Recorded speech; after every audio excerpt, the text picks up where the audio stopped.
Welcome back, everyone. Ready for another deep dive. Absolutely. Always up for a good deep dive. Okay, so today we're looking at something pretty interesting, how Right. people kind of navigate their faith and identity in today's world. Fun. It's a lot, right? It's so many different influences and expectations and everything. Right, right. It's like, how do you stay true to yourself when everything around you is telling you to be something else? Exactly. That's what we're diving into today. Mm. And our source material is this piece called Between Faith and the World. Interesting. Yeah. It's all about this young Muslim woman named Amina and growing up in the Netherlands. Okay, a young Muslim woman in the Netherlands. I'm intrigued. What's her story about? So right away you meet her family. Okay. And you could tell they're very loving, very warm, and very rooted in Islamic tradition. Sounds like a strong foundation. Oh, yeah. Like her parents, they emigrated from Morocco. So obviously, they wanted to give their kids better opportunities, but they also really wanted to pass on their heritage. Of course, yeah. Which, when I think about it, you're in a whole new country, new culture. Must be tough to balance, passing on your traditions while adapting to a new environment. It definitely is. It's a constant balancing act for sure. Right. And it makes me curious about what specific traditions they emphasized in Amina's upbringing. Does the piece say anything about that? Oh, yeah. They talk about patience being really important, like a core value. Patience? Uh-huh. Makes sense. And then, obviously, studying the Quran. Right. A cornerstone of Islamic faith. Exactly. And the hijab, like that's a big one. Yeah, of course. Yeah. The job. And I imagine it holds even more significance given their new surroundings. Definitely. Like in the piece, they talk about it being a symbol of humility Hmm. and, a connection to Allah. Right? Like it's not just about clothing, it's a statement of faith. It's about identity. Totally, totally. But then Amina starts high school. Okay, here we go. Yeah. And it's way more secular than what she's used to. Yeah, I see. So things are about to change for her.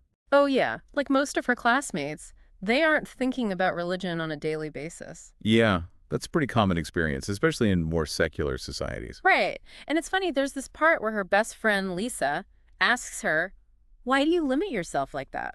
Oh, wow. Straight to the point, huh? I know.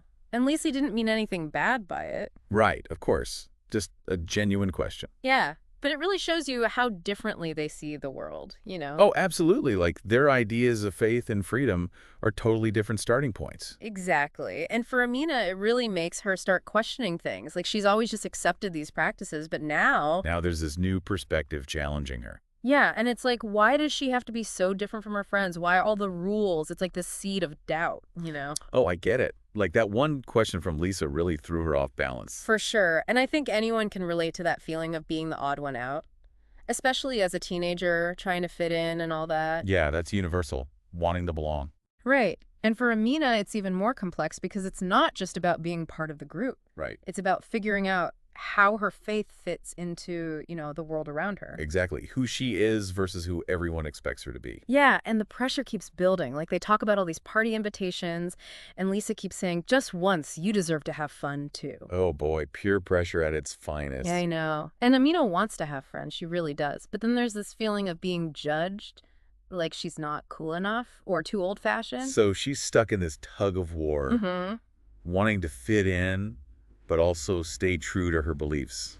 It's a tough spot to be in. Totally.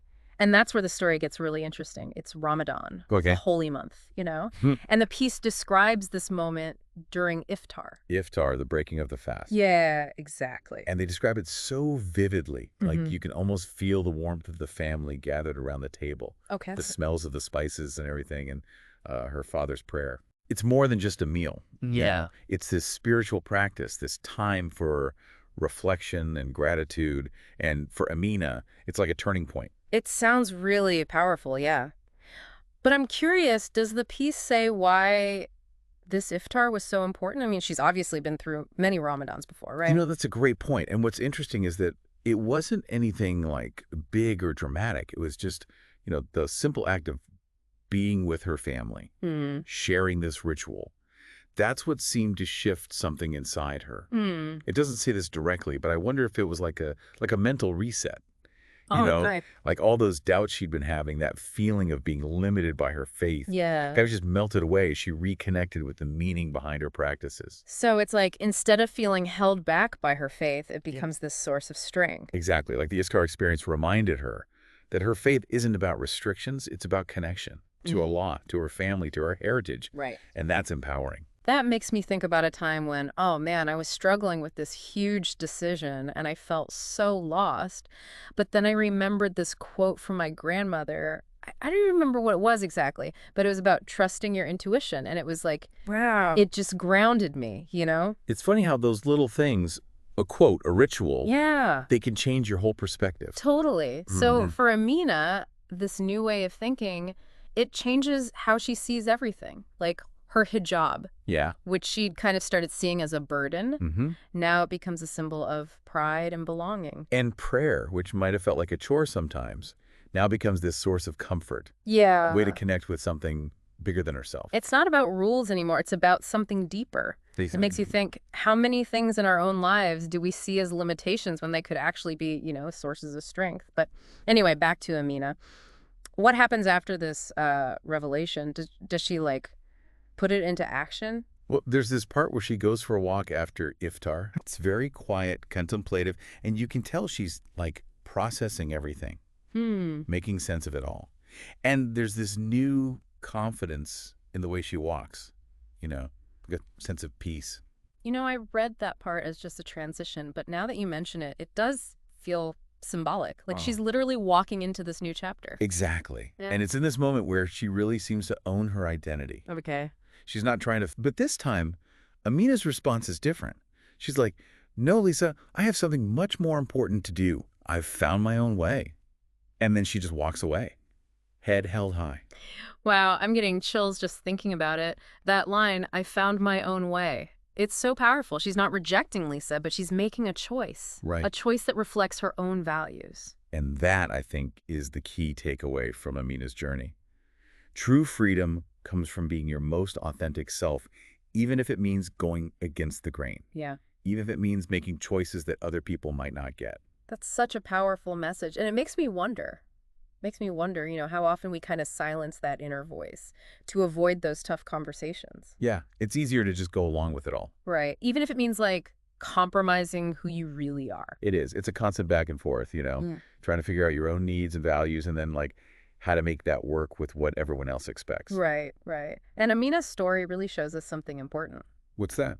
It's not about cutting yourself off or ignoring other people's ideas. It's about having the guts to decide what matters to you. Yes. Yeah. And then actually living that truth. Exactly. And you know what I really liked? Amina doesn't try to change Lisa or judge her. Right. She just clearly and calmly states her own truth. It's a good reminder that we can be true to ourselves without, pushing our beliefs on others. Yeah, totally. Which I think brings us to the heart of what we're talking about today. What's that? How do we deal with all this, personal values and beliefs in a world that pulls you in so many different directions? How do we stay true to ourselves and be open to, other people's paths? That's the million-dollar question. It is. And it's something I want you all to think about today. Have you ever felt stuck between what you believe and what other people expect? How'd you handle it? Did you find a way to make both work? These are the questions we should all be asking ourselves, I think. For sure. And something just occurred to me. Oh. I mean, it's just one example, right? Right. But people face this every day in different ways. Oh, absolutely.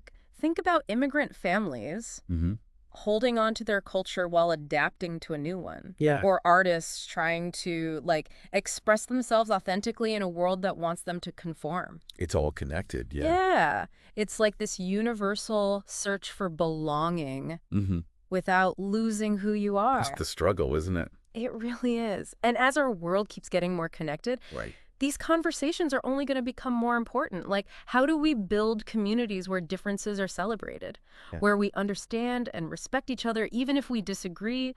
Man, those are the things that keep me up at night. And those are the questions worth struggling with because the answers aren't easy, right? And they probably change as we learn and grow as people. Yeah. But I think it starts with just being willing to talk about these things with, open minds and a real desire to understand. Absolutely. And it's kind of like how Lisa's question started, Amina, on this whole journey of self-discovery. Maybe this deep dive will do the same for you. For all of us, really. That's a beautiful thought. Well, thanks for joining us on this deep diving to Amina's world. Hopefully it's giving you something to think about and maybe even inspired you to embrace your own path. Absolutely. To all our listeners, keep exploring, keep asking questions, and keep diving deep. We'll see you next time.